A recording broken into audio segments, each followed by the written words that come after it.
Hello everyone, welcome back to brain power classes. आज हम class 12th economics का third chapter 3B elasticity of demand, ये topic board exams, competitive exams और daily life दोनों के लिए बहुत यूज़फुल है। तो ये चैप्टर हम आज स्टडी करेंगे। डिमांड का लॉ हमें बताता है कि प्राइस बढ़ने पर डिमांड कम होती है और प्राइस कम होने पर डिमांड बढ़ती है। लेकिन एक इम्पॉर्टेंट क्वेश्चन ये है कि प्राइस चेंज होने पर डिमांड कितनी चेंज होगी।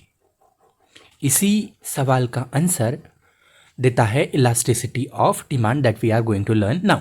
तो चलिए शुरू करते हैं concepts of elasticity of demand. Elasticity का सिंपल मीनिंग है रिस्पॉन्सिवनेस, कितना रिस्पॉन्स आता है। तो मतलब अगर किसी कमोडिटी की प्राइस या इनकम चेंज होती है तो डिमांड कितना रिएक्ट करता है, इसी को ही इलास्टिसिटी कहते हैं। Professor Alfred, you can see here, professor Alfred Marshall said, उनके according to professor Alfred Marshall, elasticity of demand measures the degree of responsiveness of a quantity demanded to change in price or other factors। मतलब price या income में change होने पर demand कितनी बढ़ेगी, उसी को इलास्टिसिटी कहते हैं, ऐसे प्रोफेसर अल्फ्रेड मार्शल कहते हैं अकॉर्डिंग टू उनकी डेफिनेशन के हिसाब से। नाउ ये तो हो गया concept of elasticity of demand. Now let's see the types of elasticity of demand. Elasticity के मेनली 3 टाइप्स है, इनकम, क्रॉस, प्राइस। ये 3 इलास्टिसिटी है। अब इन्हें एक एक करके हम समझते हैं। First is income elasticity. Income elasticity बताती है कि कंज्यूमर की इनकम बढ़ने या कम होने पर डिमांड कितनी चेंज होती है अकॉर्डिंग टू इनकम। तो उसके लिए फॉर्मूला देखिए यहाँ पे, income elasticity that is EY is equal to percentage change in quantity demanded divided by percentage change in income. कितनी क्वांटिटी डिमांडेड है, कितनी मतलब percentage change in quantity demanded को डिवाइड करेंगे हम परसेंटेज चेंज इन इनकम से, तब हमें मिलेगा elasticity of income. Symbolically also you can see here they have mentioned properly and also at below they have explained too। now यहाँ पे हम डिटेल में तो नहीं जाएंगे, but let's see little bit, you should know here sir. Types of income elasticity, there is positive income elasticity, मतलब income बढ़ने पर डिमांड भी बढ़ती है। एग्जाम्पल टीवी है, मोबाइल है, क्लोथ्स है, इन्हें नॉर्मल गुड्स कहते हैं। Second we have negative income elasticity.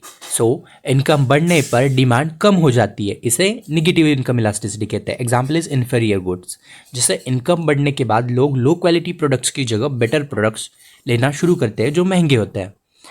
And third we have zero income elasticity, is कि इनकम बढ़ने के बाद भी डिमांड सेम रहती है। Example is salt, basic medicine, उनमें प्राइस बढ़ती है फिर भी हम लेते हैं because they are necessity. Now second type we have cross elasticity. Cross elasticity बताती है कि एक कमोडिटी की प्राइस चेंज होने से दूसरी कमोडिटी की डिमांड पर क्या इफेक्ट पड़ता है, इसे क्रॉस इलास्टिसिटी कहते हैं। Formula is EC, that is cross elasticity is equal to percentage change in quantity demanded of ये A product divided by percentage change in price of a commodity B। A is the original commodity, B and B is the other commodity। इसमें भी हम again 3 repeat होते हैं, positive, negative and zero. Positive cross elasticity बताती है कि substitute good में positive cross elasticity होती है। Example tea and coffee, this are substitute goods. अगर कॉफ़ी की प्राइस बढ़ जाए तो टी की डिमांड बढ़ जाती है। Negative cross elasticity, complementary goods में निगेटिव क्रॉस इलास्टिसिटी होती है। Example is car and petrol, tea and sugar, this are joint. एक की प्राइस बढ़ने पर दूसरी की डिमांड कम हो जाती है। And third same type is zero income elasticity. Unrelated goods के बीच जीरो क्रॉस इलास्टिसिटी होती है। Example is tea and books, there is no मतलब उनका कोई रिलेशन ही नहीं है। Third type we have price elasticity. Price elasticity बताती है कि प्राइस चेंज होने पर क्वांटिटी डिमांडेड कितनी चेंज होती है। So according to Professor Alfred Marshall, price elasticity of a demand is the ratio of percentage change in quantity demanded to a percentage change in price. ये Alfred Marshall कहते हैं.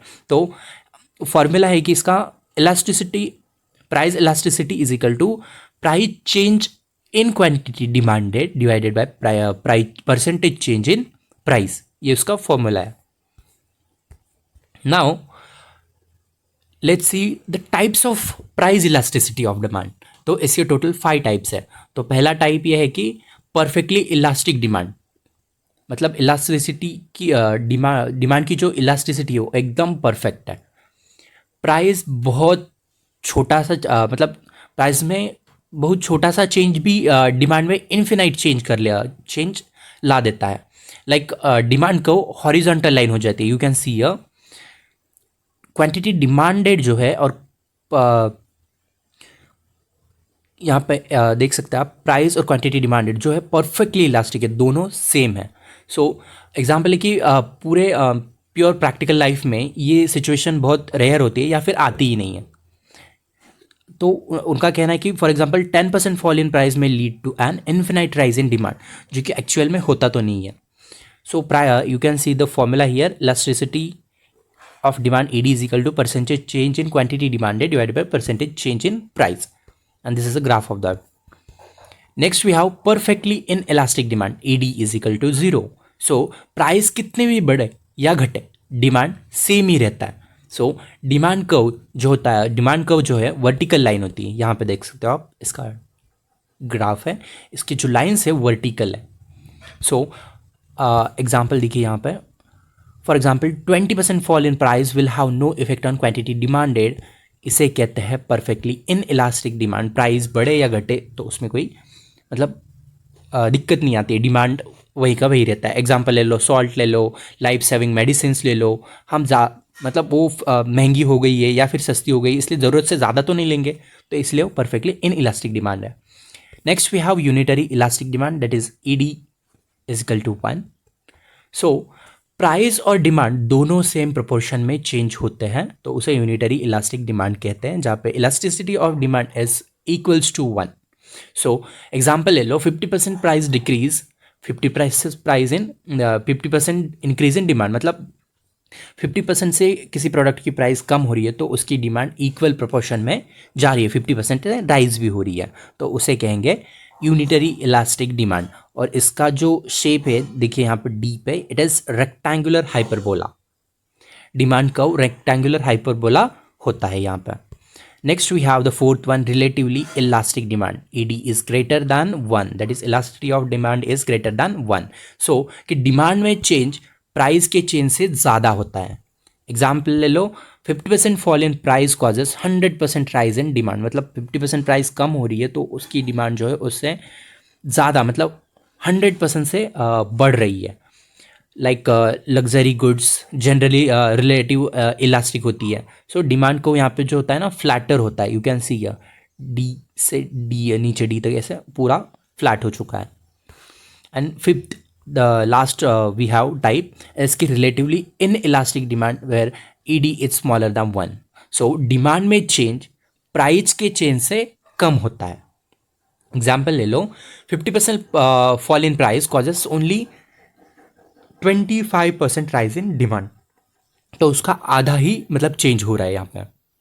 सो जैसे कि necessities generally relative in elastic होती है, और यहाँ पे जो डिमांड कर्व है स्टीपर होता है. यू कैन सी क्योंकि यहाँ पे 50% प्राइस चेंज बढ़ती है या घटती है, फिर भी उसका जो डिमांड है वो थोड़ा सा ही है, 25% ही बढ़ता है या कम होता है. तो यहाँ पे जो है ये इसका डिमांड कर्व जो है स्टीपर है.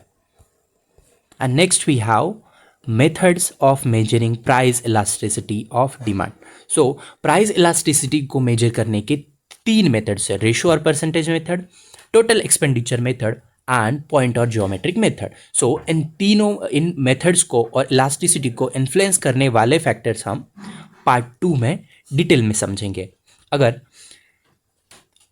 आपको पार्ट 1 समझ में आया तो पार्ट 2 हम डिस्कस करेंगे.